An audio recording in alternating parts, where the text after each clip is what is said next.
Bonjour à tous et bienvenue sur cette chaîne YouTube Les Maths Expliquées, sur laquelle je vais reprendre tout le programme de spécialité mathématiques niveau terminal, donc le programme 2023-2024, et je vais essayer de vous l'expliquer le plus clairement et le plus simplement possible.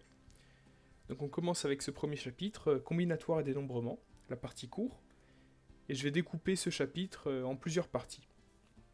Donc on commence tout de suite avec la partie 1. Allez, on rentre dans le vif du sujet. On définit un ensemble. Qu'est-ce qu'un ensemble ? Eh bien, un ensemble, c'est constitué de plusieurs éléments, qu'on peut noter ici A1, A2, AN. Ces éléments, ça peut être tout et n'importe quoi. Des réels, des lettres, ou des photocopieuses HP, peu importe. En fait, on peut voir ça comme un gros paquet qui contient tous ces éléments. Donc, première propriété de ce paquet, on peut lui attribuer une taille. Donc cette taille, on appelle ça le cardinal de l'ensemble. Donc ici, notre ensemble qui contient A1, A2 jusqu'à AN, et ben son cardinal, c'est N, puisqu'il contient N éléments.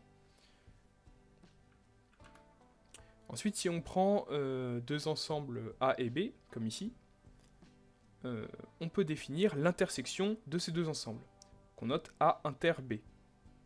Donc ça, c'est le petit symbole qu'on appelle inter.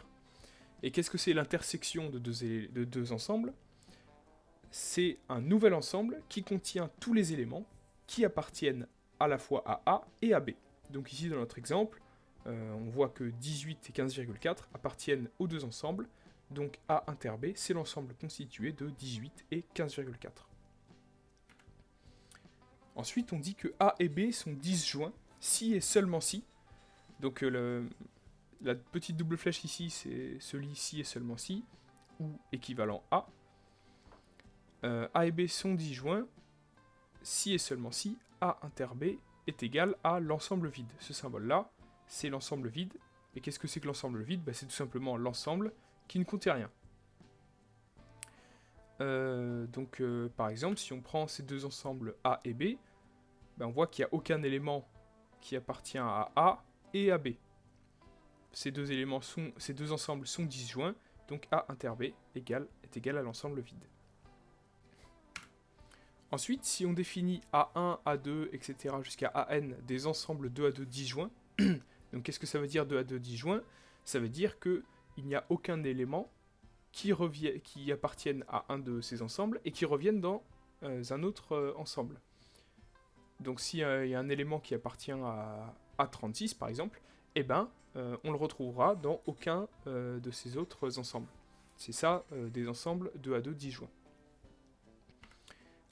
Si on suppose qu'on a ces ensembles 2 à 2 disjoints, alors le cardinal de l'union de ces ensembles, donc qu'est-ce que c'est que l'union ? L'union, c'est le regroupement de tous ces ensembles.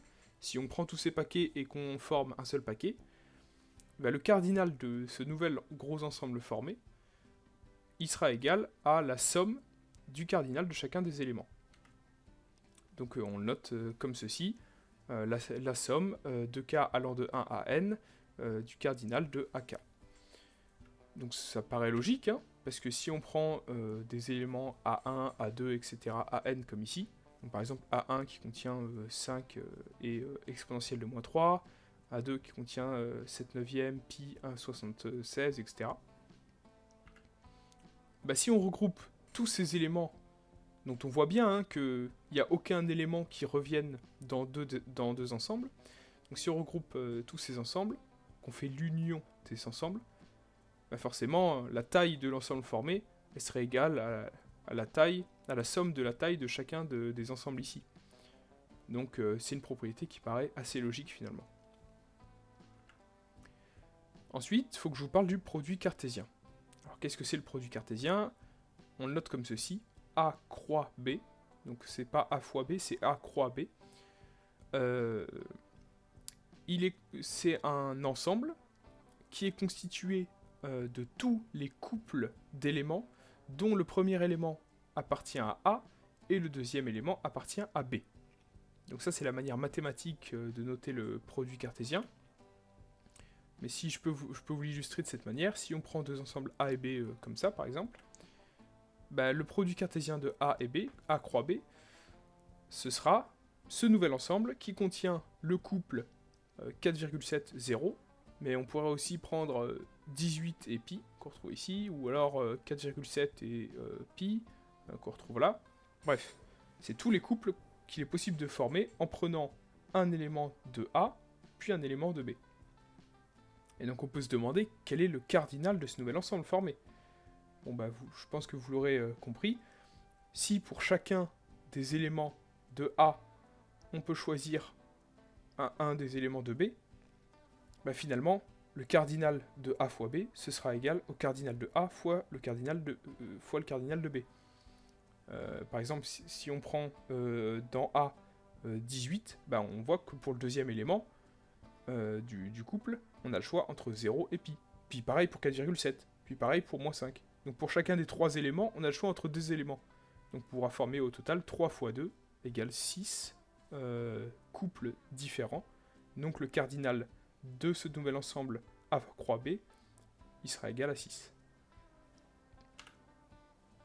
Maintenant, si on définit A un ensemble et N un entier naturel non nul, on dit que un n-uplet de A, c'est un élément de A puissance N. Alors vous allez me dire, mais qu'est-ce que c'est A puissance N ? Bah, de la même manière que 2 puissance 3, c'est 2 fois 2 fois 2, et bah A puissance N, ce sera A croix A, etc. N fois. Donc le produit cartésien de A par lui-même, N fois. Donc par exemple, là, si on prend cet ensemble A qui contient deux éléments, 18 et moins 2, bah A au carré, ce sera ce nouvel ensemble qui contient 18 et moins 2, 18 et 18, moins 2 et 18, moins 2 et moins 2. À chaque fois, on prend un élément de A pour le premier élément du couple, et un autre élément de A pour le deuxième élément du couple. Et donc on retombe sur la propriété de tout à l'heure. Quel est le cardinal de A au carré ? Donc de A croix A. Et bien c'est le cardinal de A, 2, fois le cardinal de A, 2. 2 fois 2, 4. On retrouve bien ici 4 comme cardinal de A au carré. Et on peut continuer. A au cube, ici, c'est constitué de tous les triplets composés pour le premier, le deuxième et le troisième élément, à chaque fois d'un élément de A. Et donc on voit ici qu'on peut en former 2 fois 2 fois 2, c'est-à-dire 8. On a bien le cardinal de A au cube qui vaut 8. Donc c'est ça, hein, cet élément-là, qu'on appelle 3-uplet ou triplet. Et donc finalement on peut se demander quelle est la taille, quel est le cardinal de A puissance n, avec n qui est un nombre, un entier naturel non nul. C'est-à-dire 1, 2, 3, etc. jusqu'à l'infini, quoi. Bah, vous l'aurez deviné, je pense, le cardinal de A puissance n, c'est le cardinal de A à la puissance n. Hein, on a vu que là, si le cardinal de A vaut 2, bah, le cardinal de A au carré, c'est 2 fois 2, le cardinal de A au cube, c'est 2 fois 2 fois 2, etc. Donc je pense qu'on va s'arrêter là pour aujourd'hui. Je vais continuer ce chapitre dans une prochaine vidéo. N'hésitez pas à me dire en commentaire s'il y a des points qui nécessitent un éclaircissement, si vous n'avez pas compris certaines choses ou si vous avez des questions. Dites-moi aussi quel chapitre vous souhaiteriez que j'aborde ensuite, après le chapitre combinatoire et dénombrement. Et voilà, n'hésitez pas à vous abonner pour ne pas rater les prochaines vidéos. Je connais pas encore forcément le rythme de sortie des vidéos. J'essaierai d'en sortir une le samedi et peut-être si j'ai le temps une le mercredi. Mais en tout cas au moins une par semaine. Et on se retrouve pour la suite de ce chapitre combinatoire et dénombrement dans une prochaine vidéo. Allez, ciao!